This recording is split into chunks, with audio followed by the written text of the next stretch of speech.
Wow. So I just got back from seeing 28 Years Later, and that was absolutely bonkers. That was insane.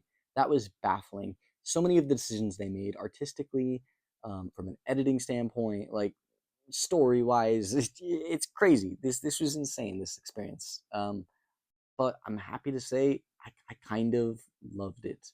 I really did, and I wasn't sure how I'd feel about it because it is so different from 28 Days and Weeks Later. This is not a traditional horror movie by any means.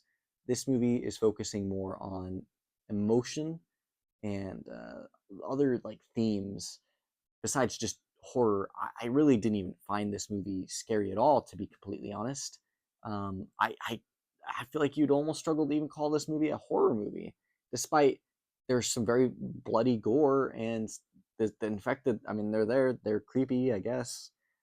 I mean, horror is subjective, I know, but I look back at 28 Days and Weeks Later, I find those movies genuinely still pretty horrifying to this day, especially Weeks Later. The opening scene of that film is like one of the most like bone chilling scenes. The way it's shot, the music, uh, the song they utilized from the first film again, and that. I mean, say what you want to say about 28 Weeks Later, but that movie had really solid horror intensity to it.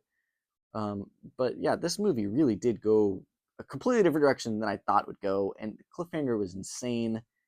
Really don't even know exactly where they're going to go with the story yet, but I'm on board. I really am on board. This is a movie that I'm happy it's divisive. I'm happy that it isn't just a slam dunk success. It isn't just a masterpiece. It isn't just a horrible failure either, though. It's divisive, and I feel like that means people can discuss it and talk about it, which is why I actually really do recommend going out to see this movie. As long as you temper your expectations and understand kind of what you're getting into, this is not your average horror film. As I said, this is more of an art house film, if anything. Like there's a lot of very weird decisions they make, and a lot of things are not explained right now because they're setting up for the sequel, which is supposed to come out next year.